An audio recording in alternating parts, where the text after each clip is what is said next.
Hi friends, welcome back my channel. సాధనతోనే సాధ్యము. ఎలా ఉన్నారండి మీరందరూ? మేమైతే బాగున్నాము.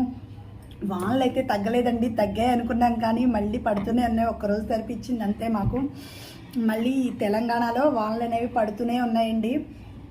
ఇదిగోండి బాగా జలుబు చేస్తుంది, గొంతుకి నొప్పిగా కూడా అనిపించింది. ఇదిగోండి నేనైతే టామరెట్ మిల్క్ కలిపేసుకున్నాను.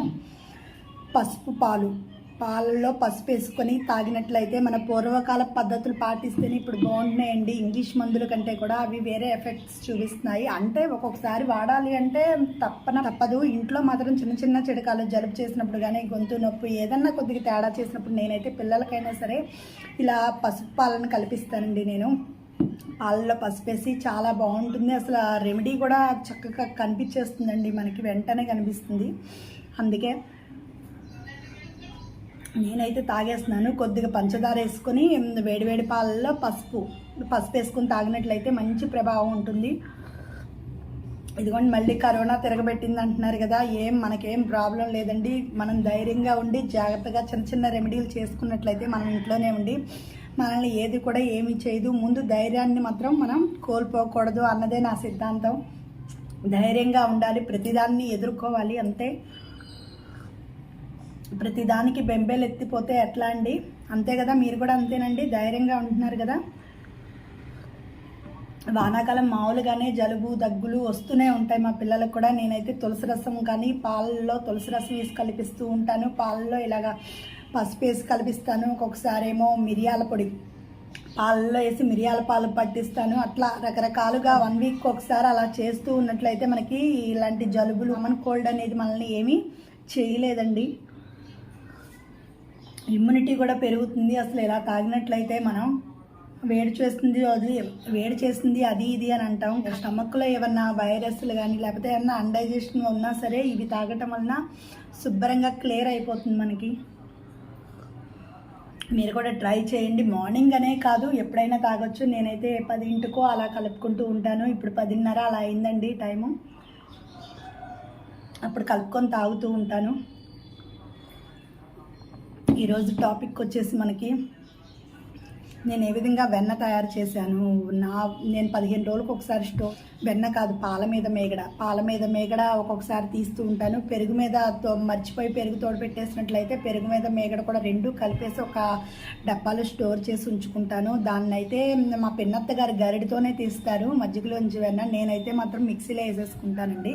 మిక్సీలో వేసి మేగడంతా కూడా వెన్న చేసుకొని అప్పుడు నేను నెయ్యి కాచుకుంటాను. అది 1 వీక్ వస్తుందండి మాకు. మళ్ళీ స్టోర్ చేసి ఒక 15 డేస్ ఉంచినట్లయితే కనుక మళ్ళీ ఇంకో 1 వీక్ వస్తుంది. అట్లాగా నేను ఇంట్లోనే ఎక్కువ వాడతాను. ఎప్పుడన్నా పూజలప్పుడు కానీ, ఏదన్నా వ్రతాలప్పుడు కానీ, ఏమన్నా పూజ ముత్తైదులు పిలిచి పెట్టుకుంటున్నాం అనుకోండి, అప్పుడు మాత్రం నెయ్యి బయట నుంచి తెప్పిస్తాను అంతే. మిగతా అప్పుడు మాత్రం ఇంట్లోదే వాడుతూ ఉంటాను. మీరు అంతేనండి.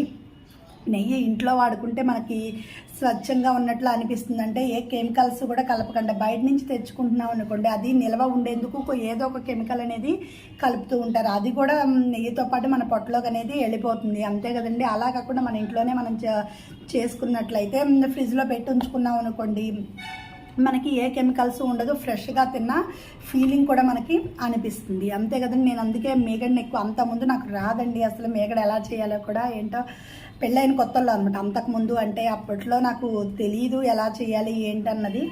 కానీ నెమ్మదిగా నేను నేర్చుకున్నాను. ఎలా మేగడ తీయాలి, ఎలా స్టోర్ చేసుకోవాలి, స్టోర్ చేసిన తర్వాత వెన్నపూసను ఎలా కాయాలి, వెన్నపూస కాయడం కూడా తెలియాలండి. అవన్నీ కూడా నేను నా వీడియోలో చూపిస్తాను, మీరు చూడండి.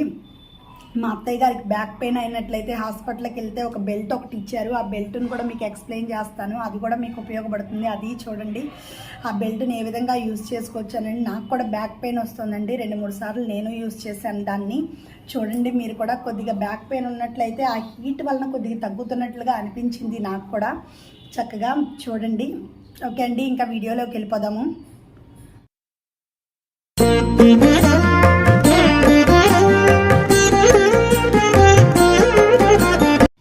ఇదిగోండి నిన్నటి నుంచి మా అమ్మాయి చికాకు పెడుతోందండి బాగా. అందుకని చెప్పి నూనె గుడ్డ తీసేసాను నేను.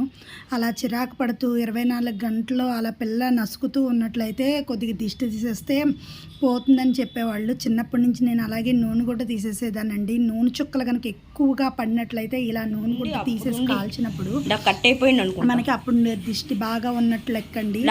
బాగానే ఉంది మా అమ్మాయికి దిష్టి. ఇదిగోండి బెల్ట్ అని చెప్పాను కదా మా అత్తయ్య గారిది, ఇదే అండి బెల్ట్. హీట్ బెల్ట్ అంటారంట దీన్ని. డాక్టర్ ఇచ్చాయండి. మా అత్తయ్య గారికి వెనక బ్యాక్ బోన్ దగ్గర నరం కొద్దిగా వీక్ అయ్యింది అరిగిపోయిందని చెప్పారంటండి. అందుకని ఇది ఇచ్చారు. ఈ బెల్ట్ రోజుకి 2 టైమ్స్ పెట్టుకోమన్నారండి. నడుముకి ఫిక్స్ చేసుకొని ఇలా ప్లగ్లో పెట్టేసి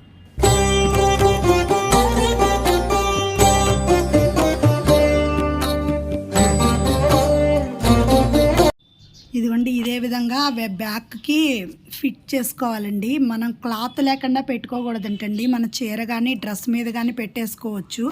అది కూడా ఒక పొర మీదే ఉండాలండి. ఇలా బెల్ట్ వెనక నడుముకి ఫిక్స్ చేసుకోవాలి. చక్కగా ఫిక్స్ చేసేందుకు వీలుగానే ఇచ్చాడు. అదిగోండి ఈ విధంగా పెట్టేశాను నేను, మీకు చూపిస్తున్నా చూడండి. దీంట్లో అలా ఫిక్స్ చేసి ఉంచుకోవాలి. తర్వాత దానికి ఇచ్చిన ప్లగ్ చక్క డైరెక్ట్గా ఇచ్చేసాడండి. మనకి దూరంగా ఉంది అంటే ప్లగ్ బాక్స్ పెట్టుకోవచ్చు. ఎక్కడో ప్లగ్ పిన్ దూరంగా ఉందంటే అదిగోండి స్టార్ట్ చేశాను నేను. 3లో పెట్టుకోవాలండి. ఫస్ట్ బాగా హీట్ అయ్యేదాకా చూసుకోవాలి. బెల్ట్ పైన పట్టుకుంటే మనకు తెలుస్తుంది, హీట్ ఎక్కుతుంది. వాళ్ళు చెప్తారు బాగా వేడిగా ఉందని. ఇదిగోండి హీట్ ఎక్కుతూ ఉంది ఇప్పుడే బెల్ట్.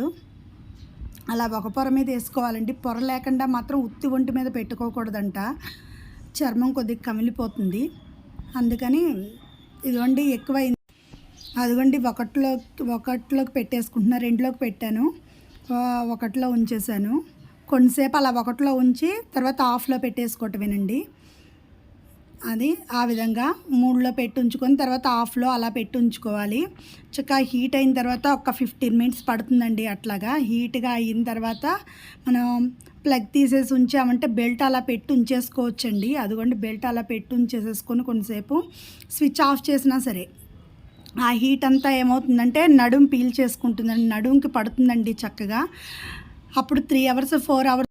అదిగోండి వెన్నపూస తీసేసుకున్నాను, మిక్సీలో పట్టేసుకొని పక్కన పెట్టేశాను. గిన్నె మాత్రం వెన్నపూస గిన్నెలో వేసుకొని బాగా ఒకసారి 2 సార్లు జాడించుకోవాలండి నీళ్ళల్లో, లేకపోతే అదో రకమైన స్మెల్ వచ్చేస్తుంది. నేనైతే 4 టైమ్స్ నీళ్ళల్లో బాగా జాడిస్తాను. నీళ్ళల్లో అవి అలా కడిగేసుకొని పక్కన పెట్టుకొని, వెన్నపూస కొద్దిగా ఉన్న గిన్నె పెద్దగా ఉండాలండి, లేకపోతే కనుక బాగా పొంగిపోతుంది ఎప్పటికెప్పుడు. నేను ఇంకా చిన్నదిగానే పెట్టాను, చిన్న గిన్నెనే పెట్టాను. నా దగ్గర అప్పుడు అందుబాటులో లేవు పెద్ద గిన్నె, అందుకని. కానీ ఉన్నది కొద్దిగా వెన్నపూస అయినా మనం పెద్ద గిన్నె పెట్టుకున్నాం అనుకోండి పొంగిపోకుండా ఉంటుంది చక్కగా. మందపాటి గిన్నెలోనే వేసుకోవాలండి మేగడ మాత్రం, అంతే కదండి, మీకు తెలుసు కదా. వెన్నపూస అనేది మందపాటి గిన్నెలో వేసుకొని కాచుకోవాలి. స్టీల్ గిన్నె మందంగా ఉండాలి. నేనైతే దీన్ని ఉపయోగిస్తున్నాను. గరిట కంటే ఇది బాగా ఉపయోగపడుతుందండి, స్టెరిలైజర్. ఇదిగోండి అప్పటికి కూడా పొంగిపోతూనే ఉంది. దాన్ని గరిటతో ఇలా తిప్పుతూ ఉండి స్టవ్ కనుక ఆపేసినట్లయితే కొద్దిగా పొంగు అనేది తగ్గుతుంది. ఇలా పాలలాగా వస్తాయండి. ఫస్ట్ అర్థం కాలేదు నాకు. తర్వాత ఇదిగోండి పాలు విరిగిపోతున్నట్లుగా దబ్బలుగా వచ్చి అదంతా కూడా చక్కగా నెయ్యిగా అయిపోతుంది.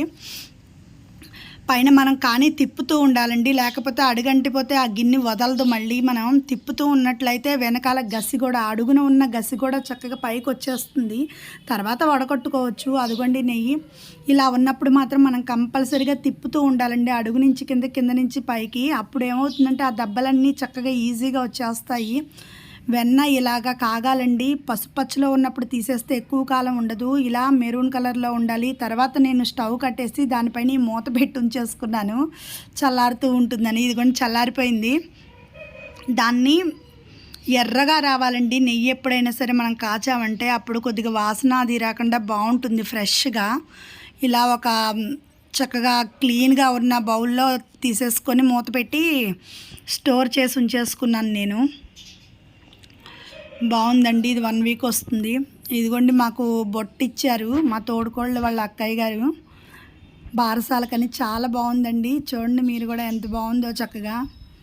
దీంట్లో నేను పూజా సామాగ్రి పెట్టుకుందామని అనుకుంటున్నాను. చాలా మూత వచ్చింది, చక్కగా గాలిపోయేందుకు లోపలికి చాలా బాగుందండి చక్కగా. దీంట్లో అన్ని పూజా సామాగ్రి పెట్టుకుంటాను, అప్పుడు మళ్ళీ మీకు చూపిస్తాను. ఈ వీడియో కనుక మీకు నచ్చినట్లయితే సబ్స్క్రైబ్ చేయండి, షేర్ చేయండి.